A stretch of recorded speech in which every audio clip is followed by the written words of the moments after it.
अरुणचं लग्न होत नव्हतं, त्यामुळं घरच्यांनी आणि नातेवाईकांनी मुलगी शोधण्याचा खूप प्रयत्न केला. अरुण याचं वय तर जास्त होऊ लागलं होतं. मग काय करावं?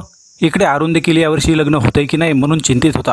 पाहुणे मंडळी चिंतित होती, आईवडीलही चिंतित होते. आणि याच काळामध्ये त्यांच्याशी सीताराम नावाच्या व्यक्तीची भेट झाली.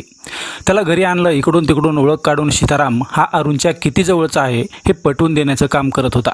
आणि याच ओळखीच्या माध्यमातून सीताराम यांच्याकडे अरुणच्या लग्नाचा विषय निघाला. तेव्हा सीताराम याने सांगितलं की अहो, मी आहे ना, तुम्ही चिंता कशाला करता? मी लग्न जुळवायचे तर काम करतोय. आतापर्यंत अनेक लग्न जुळवून त्यांचे संसार चांगल्या प्रकारे तयार केलेत. अरुण हा तर माझ्या खूप जवळचा आहे. त्याच्यासाठी मी मुलगी शोधतो. तुम्ही काहीच टेन्शन घेऊ नका. अशा प्रकारे सीताराम हा अरुणच्या घरी चहा पाणी घेऊन घराच्या बाहेर पडला. अरुण याच्या चेहऱ्यावर हास्य निर्माण झालं होतं. आता आपले लग्न होणारच म्हणून तो समाधानी झाला होता. इकडे सीताराम हा अरुणसाठी मुलगी शोधू लागला होता. 8 दिवसांनी अरुण याच्या घरी सीताराम याचा फोन आला. मुलगी आहे, पण तिच्या घरची परिस्थिती खूप गरीब आहे. त्यांना कसाही मुलगा चालेल, फक्त त्यांच्या मुलीचा सांभाळ त्याने चांगला व्यवस्थित करावा. अशा प्रकारची सीताराम याने अरुणच्या घरच्यांना आत टाकली. अरुणच्या घरच्यांनी देखील होकार दिला. सुनेला चांगल्या पद्धतीने नांदवतो, कोणत्याही प्रकारची अडचण येणार नाही, अशा प्रकारचा शब्द सीताराम यांना देण्यात आला. त्यानंतर सीताराम याने अरुण याचे घर गाठलं. 2 दिवसात मुलीला पाहण्यासाठी घेऊन येतो असं सांगितलं. आता अरुणच्या घरच्यांना तर सीताराम याच्यावर पूर्ण विश्वास बसलेला होता. सीताराम हा अरुणचं लग्न लावून देणार याची त्यांना पूर्णपणे खात्री पटली होती. 2 दिवसानंतर सीताराम हा मुलीला घेऊन अरुणच्या घरी आला. त्या ठिकाणी मुलगी दाखविण्याचा कार्यक्रम पार पडला. अरुण याने प्रगतीला तिच्याविषयी विचारलं. त्यावेळी प्रगतीने घरची परिस्थिती खूप नाजूक आणि गरीब असल्याचं सांगितलं. त्यामुळे आम्ही खर्च करू शकत नाही, सर्व खर्च तुम्हालाच करावा लागेल, अशा पद्धतीने प्रगती अरुण याला बोलत होती. अरुण हा देखील प्रगतीच्या बोलण्यावर आनंदी झाला होता. यापुढे प्रगती, तुझी जिम्मेदारी मी घेतो असं म्हणून तो बोलत होता. सर्व बोलाचाली झाली आणि सीताराम, प्रगती आणि इतर दोघेजण हे अरुणच्या घरून बाहेर पडले. आणि त्यानंतर खऱ्या अर्थाने या लग्नाची गोष्ट सुरू झाली. 8 दिवसानंतर सीताराम याने अरुणला फोन केला की प्रगती लग्न करायला तर तयार झाली आहे, मात्र तिच्या घरी आई आहे, तिची देखभाल कोण करणार? तिच्यासाठी किमान पुढचा खर्च तर त्यांना करावा लागेल ना. यामुळं तिच्यासाठी 4 लाख रुपये आईला द्यावे लागतील असं म्हणून सीताराम याने पहिला डाव टाकला होता. डाव टाकल्यानंतर अरुण याला धक्का बसला. त्याला प्रगती तर पसंत झाली होती.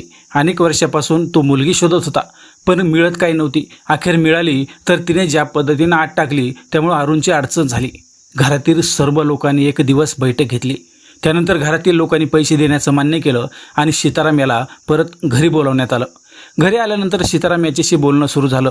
तेव्हा 4 लाखाचा व्यवहार 3 लाखावर आला.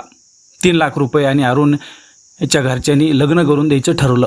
त्यानुसार सर्व व्यवहार झाला. सर्व काही व्यवस्थित ठरलं आणि अरुण यांच्याकडेच लग्नाची जिम्मेदारी देखील देण्यात आली. कारण प्रगतीच्या घरी कोणी नसल्यामुळं सर्व अरुणच्या घरच्यांना पाहावे लागणार होते. अशा प्रकारे बोलणं झालं होतं. त्यानुसार जानेवारी 2026मध्ये लग्नाची तारीख देखील ठरली. अरुण याच्या घरची परिस्थिती चांगली होती, त्यामुळे लग्न अतिशय चांगल्या पद्धतीनं करायचं ठरवलं होतं. प्रगती दिसायला सुंदर होती, त्यामुळे गावातील लोक देखील अरुणच्या पसंतीवर आनंदी होते, समाधानी होते. अखेर तो लग्नाचा दिवस आला होता. प्रगतीच्या माहेराहून 4 ते 5 लोक येतील अशा प्रकारचं देखील सांगण्यात आलं होतं. आणि त्यानुसार लग्नाचा दिवस उजाडला आणि लग्न सर्व गावकऱ्यांसमोर अतिशय थाटामाटात पार पडलं. लग्न पार पडल्यानंतर प्रगतीच्या पाठीमागे जे काही 4 ते 5 जण होते ते तर निघून गेले. आता प्रगती ही अरुण याची पत्नी म्हणून घरात आलेली होती.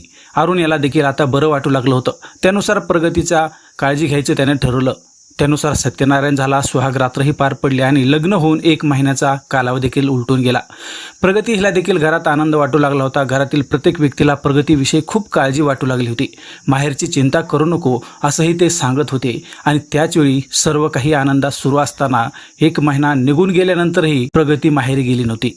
जेव्हा 2रा महिना सुरू झाला तेव्हा मात्र प्रगतीच्या बोलण्यात आणि वागण्यात वेगळेपणा दिसून येऊ लागला. त्यामुळे अरुणच्या घरच्या लोकांना चिंता वाटू लागली. लग्न झाल्यानंतर प्रगती ही माहेरी गेली नाही, त्यामुळे असं करत असेल असा अंदाज घरच्यांनी काढायला सुरुवात केली. त्यामुळे 2 महिन्यानंतर तू माहेरी जाऊ असं प्रगतीला त्यांनी सांगितलं होतं. अरुण याने प्रगतीला मोठ्या प्रमाणात सोन्याचे दागिने केले होते. ज्या प्रकारे समाजामध्ये नवरी लग्नाच्या 5व्या दिवशी पळून जाते याची शंका अरुण याला देखील होती. त्यामुळे प्रगतीच्या प्रत्येक हालचालीवर लक्ष ठेवणं सुरू होतं. इकडे सीताराम फोन करून अरुण याला प्रगतीला माहेरी पाठवा असं सांगत होता. पण अरुणच्या घरच्यांनी 3-4 महिन्यानंतर प्रगतीला माहेरी पाठविण्याचा निर्णय घेतला आहे असं सांगून टाकलं. त्यामुळे प्रगतीला सीताराम फोन करू लागला, तू घरातून बाहेर का पडत नाहीस असं म्हणू लागला. पण प्रगतीला ते काही शक्य झालं नाही. त्यामुळे प्रगतीने घरात भांडण करायला सुरुवात केली. मला माहेरी जाऊन दिलं नाही, मी घरातच काहीतरी करेल अशा प्रकारे ती सांगू लागली. आणि त्यानंतर मग तुम्हाला सर्वांना पोलीस स्टेशनमध्ये जावं लागेल अशा प्रकारची धमकी प्रगती सासरच्या लोकांना देऊ लागली. त्यामुळे घरच्यांना देखील तिच्या वागण्यावर संशय येऊ लागला. त्यानंतर प्रगतीवर जास्त लक्ष ठेवण्यात येऊ लागलं. त्यामुळे प्रगतीला आता घराबाहेर पडणंही शक्य नव्हतं तिच्यावर, कारण घरातील सर्व लोकांची नजर होती. 3 महिने झाले होते अरुण याने प्रगतीबरोबर सर्व काही केलं होतं. पण प्रगती आणि तिच्या साथीदाराचा जो काही प्लॅन होता त्याला आता बाधा येऊ लागली होती. लग्न झाल्यानंतर जास्तीत जास्त 15 दिवस सासरी राहण्याचा प्लॅन ठरलेला होता. पण प्रगतीला 4-5 महिने झालं होतं माहेरी गेली नाही अथवा घरातूनही पळून गेली नाही.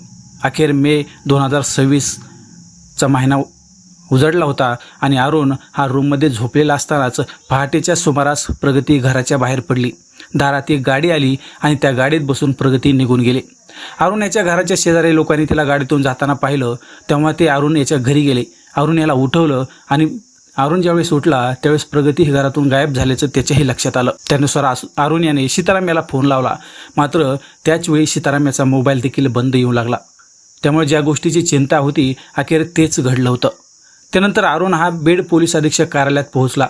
त्या ठिकाणी गेल्यानंतर प्रगती आणि त्याच्या टोळीविरुद्ध त्या ठिकाणी तक्रार दिली. तक्रार दिल्यानंतर त्याच्याबरोबर जे काय घडलं होतं ते त्यांनी त्या तक्रारीत नमूद केलं होतं. त्यानुसार पोलिसांनी या टोळीचा अवघ्या काही दिवसातच शोध घेण्याचा निर्णय घेतला. आणि ज्यावेळेस हे शोध टोळीचा घेणं सुरू होतं टोळीतील काही सदस्यांना पकडण्यात देखील आलं. पण जेव्हा पोलिसांनी या टोळीची पूर्ण माहिती काढली त्यावेळेस पोलीस देखील हातरून गेले. कारण या टोळीने आतापर्यंत 8 तरुणांना अशाच प्रकारे आपल्या जाळ्यात ओढून लग्न केलं होतं. सुहाग रात्रही केली होती, पण जास्त काळ त्यांचं लग्न टिकलं नाही. आतापर्यंत 8 जणांना धोका देणारी ही प्रगती लुटेरी दुल्हन अखेर बीड जिल्ह्यात अडकली होती. खास करून या टोळीने ग्रामीण भागातील युवकांना त्यांच्या जाळ्यात ओढलं. ज्या युवकांची लग्न जुळत नाहीत, त्यांना कुठलीही मुलगी होकार देत नाही, अशा युवकांना ही टोळी फसवायची. या युवकाकडून लाखो रुपये वसूल केले जायचे आणि त्यानंतर लग्नानंतर काही दिवसातच नवरी घरातील पैसे दागिने घेऊन लंपास व्हायची. तक्रारीनंतर पोलीस या टोळीतील अजून काही कोणी यामध्ये अडकलेलं आहे का यांचाही शोध घेत आहेत. मित्रांनो, या कथेमध्ये जी काही नावे आहेत ती काल्पनिक स्वरूपात वापरलेली आहेत. मात्र ही घटना बीड जिल्ह्यातील गेवराई तालुक्यात घडलेली आहे आणि ही सत्य घटना उघड झालेली आहे. त्यानुसार पोलीस दप्तरी देखील याची तक्रार देण्यात आलेली आहे. त्यामुळे लग्न करताना काळजी घ्या, अशा लुटेरी दुल्हनच्या नादी लागू नका, एवढंच या घडलेल्या प्रकारांवरून सांगायचं आहे. यामध्ये आपण कोणालाही बदनाम करत नाही अथवा अशा प्रकारे गुन्हे करण्यास प्रोत्साहनही देत. तुम्हाला या लुटेरी दुल्हनविषयी काय वाटतं? तुमच्या प्रतिक्रिया नक्की व्यक्त करा. तर पुन्हा भेटूया, तोपर्यंत नमस्कार.